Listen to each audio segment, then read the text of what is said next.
Well, good evening, and welcome to Stories for the Cooped Up and Captive. It's been a while. Hopefully, you're a little less cooped up and a little less captive than you were last time we met.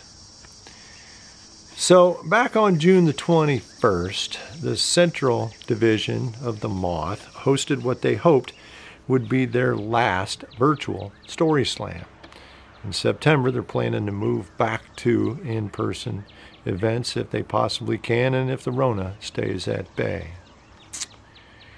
So the topic of the evening was rhythm. So I worked up a story and threw my hat in the ring. I didn't get called, which is fine because there were 8 great stories that got told as usual. But as I was driving around the countryside, it did not set exactly right with me because the story that I had worked up was on a friend of mine, and I think he's a guy that we could all know just a little bit about. So here it goes. The Old Town School of Folk Music is an arts teaching and performance community in Chicago. My friend Kishan Kamani is the chairman of their board of directors. Now, Kish budgets his words like Gandhi, and he is not prone to hyperbole. So when he calls you up at 10 o'clock on a Saturday night declaring that he has just met the most inspirational human in his life, you take notice. He had given the Excellence in Teaching Award 2016 to a 50-year-old tap dancer named Reggio McLaughlin. When he received that award, Reggio brushed back his cornrows and let the tears fly. He clutched that little $3 plaque like it was a baby bird falling from a tree. Reggio speaks in this helium balloon falsetto, and at barely a whisper, he said, "Oh my God, thank you so much. Thank you. Old Town School of Folk Music saved my life." Well, I knew I had to meet this guy, so the very next Saturday, after I got off work, I hopped in my truck and drove to Chicago. I caught him at the very end of his last class on a Saturday. We strolled next door to the Saxon pub for a bite to eat. He bust through the door. He hugged and high-fived everybody in the place from the dishwasher to the maitre d'. "Hey, man, how's your mother doing? Did she come through those treatments okay? Your son, didn't he just graduate from high school? Congratulations." We worked our way through the gauntlet to the back of the restaurant. Reggio mounted a chair backwards, and in the space of 2 Jack and Cokes and a bowl of macaroni and cheese, he told us an extremely abridged version of his life. At 7 years old, he walked by a television set. The mayor of the city was broadcasting from what she called the most dangerous tenement in Chicago, vowing to decentralize and recover the district. He looked out the window to see the lights and the camera and the mayor standing on the stoop of his building. When he was 13 years old, Reggio taught himself to play bass guitar, and at 15, he has had an offer to go on the road with a traveling blues band. Well, his mother firmly believed in the value of education, but she also felt that his best opportunity to not get shot, stabbed, or addicted was of all places on the road with a traveling blues band. Excuse me, the mosquitoes are coming out.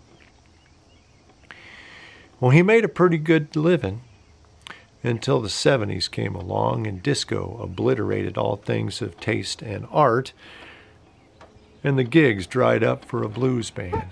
Well, Reggio, when he was in grade school, he remembered seeing the girls dancing in their sparkly shoes. The man had rhythm in his hands, but he also had rhythm in his feet. So he took to the street tap dancing for dimes and dollars. It did not take him long to find the right street corner and the right time to make a pretty decent living, and an acquaintance that would last a lifetime. He met a man named Milton Coleman.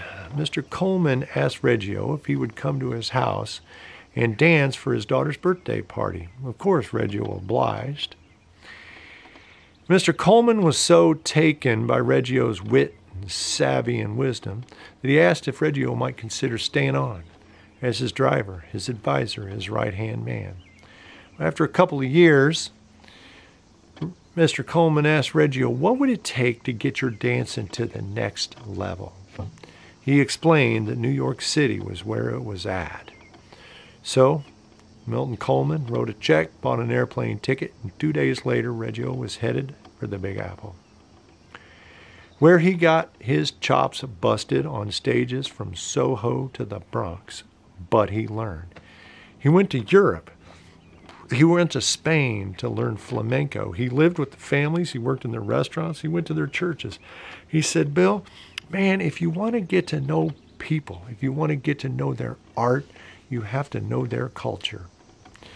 Finally, in the early 90s, he made it back to Chicago, where he started teaching at Old Town, and he made the acquaintance of Mr. Ernest Brown.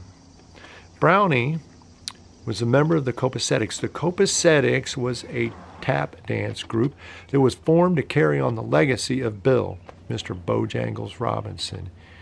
Bill Robinson was not only the father of modern tap, he was a philanthropist, a humanitarian, and a civil rights advocate in the most elegant conceivable way.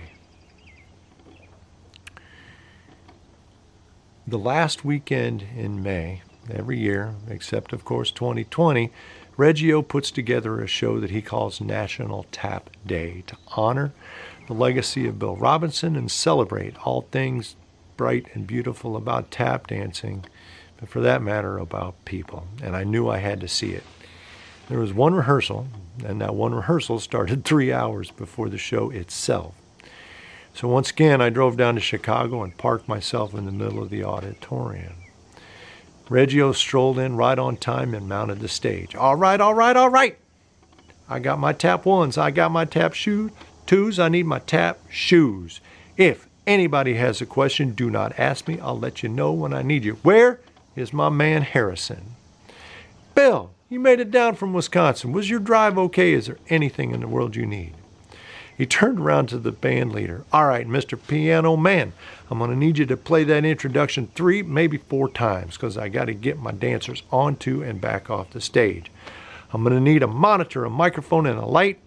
Stage right. It was like trying to watch a Cadillac being assembled while it was rolling down the on-ramp to the Dan Ryan, pulling parts out of a washing machine.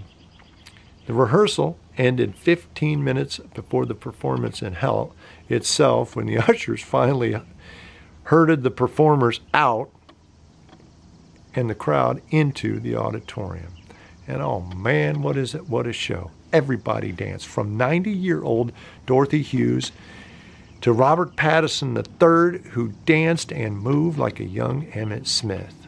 And when there was a gap, when there was space, it was always Reggio and Harrison. In order to capture this show, would have taken a seismograph and a video camera.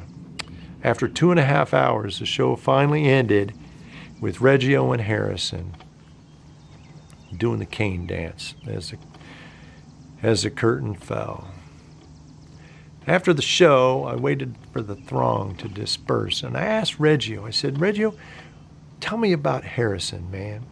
So he introduced me to Harrison's mother.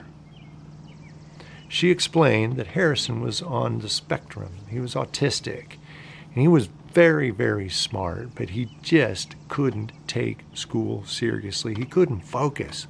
He wanted to participate in the school's talent competition, but he didn't have any skills. So she called Old Town and asked if they could help. They hooked her up with Reggio. Reggio explained that he would help Harrison and teach him to tap dance, but the first thing he asked to see was Harrison's attendance slip and his report card. Buddy, D's don't dance. You get grades, you show up, I teach you to dance. And oh my God, did he teach Harrison to tap dance. To the extent that one Saturday, Harrison declared that he wasn't going to be there for a couple of weeks. Where are you going, man? I'm going to a camp for kids like me. Reggio invited himself, and he taught them to tap dance as well. There's an award called the Flo-Bert Award. Past recipients include Savion Glover, Gene Kelly, Gregory Hines.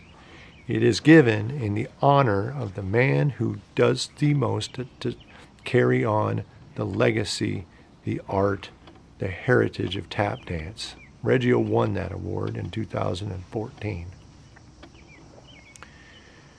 So when he received that Excellence in Teaching award, Reggio thanked Old Town for saving his life. Well, I got news for you, buddy. I got one word for you, Mr. McLaughlin, Reggio the Hoofer.